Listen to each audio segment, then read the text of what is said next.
Terletak jauh tinggi di pegunungan Himalaya, terdapat sebuah danau terpencil di lembah bersalju yang dipenuhi ratusan kerangka manusia. Danau ini dinamakan sebagai Danau Kerangka atau Lake of Skeletons. Danau Kerangka juga memiliki nama lain, yaitu Danau Rupkun, terletak pada 5.029 meter di atas permukaan laut, di dasar lempeng curam Trisul, salah satu gunung tertinggi di India. Melansir dari Life Science, sekitar 800 tulang belulang manusia yang berserakan ini telah menjadi misteri sejak tahun 1942, sejak pertama kali ditemukan oleh seorang penjaga hutan Inggris saat itu. Penelitian dilakukan semakin dalam, hingga 2019 lalu dilaporkan dari jurnal Nature Communication yang dikepalai oleh Ian Harney menemukan bahwa setidaknya 23 orang yang meninggal di Danau Rupkun adalah orang Asia Selatan. Sedangkan 14 orang lainnya merupakan keturunan zaman modern khas Mediterania Timur. Selain jenis keturunan kerangka, jurnal tersebut juga memaparkan bahwa kerangka keturunan Asia Selatan tersebut berasal dari 800 Masehi, sedangkan kerangka keturunan lain berasal dari 1800 Masehi. Perbedaan ini membuktikan bahwa kematian orang-orang di danau tersebut terjadi pada waktu yang berbeda. Bahkan memiliki jenis makanan yang berbeda, dibuktikan dengan pengukuran isotop stabil masing-masing keturunan.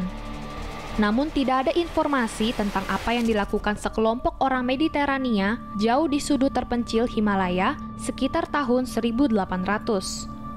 Douglas Preston, seorang jurnalis dari Amerika, melakukan penelitian yang dipublikasikan di The New Yorker, mengatakan bahwa benar tidak ada bukti sejarah sekelompok Mediterania menjelajahi wilayah itu sebelum 1950. Fenomena ini pun membuat banyak orang menerka-nerka. Melansir dari BBC, banyak orang beranggapan bahwa kerangka-kerangka tersebut merupakan bekas tentara India yang menyerang Tibet pada tahun 1841 dan meninggal dalam perjalanan saat mencari jalan pulang lewat Himalaya. Asumsi kuat lainnya dibawa dari sebuah legenda lokal yang mengatakan bahwa Danau Rupkun menjadi kuburan tempat korban dari kemurkaan seorang dewi, Nanda Devi. Alkisah, ada seorang raja dan para pengikutnya melakukan perilaku yang tidak pantas saat pesta. Hal itu membuat Nanda Devi murka dan menurunkan badai hujan es sekeras besi yang akhirnya menewaskan mereka.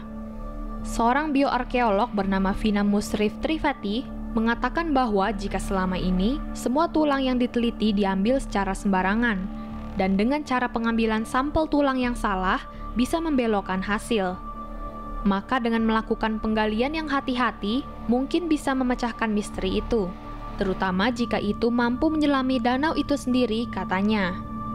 Ian Harney, ketua penelitian DNA kuno kerangka dari Harvard, mengatakan kepada BBC, perbedaan waktu kematian mereka memutarbalikkan penjelasan yang melibatkan satu peristiwa bencana yang menyebabkan kematian mereka. Masih belum jelas apa yang terjadi di Danau Rupkun, tetapi sekarang kami dapat yakin bahwa kematian orang-orang ini tidak dapat dijelaskan hanya dengan satu peristiwa.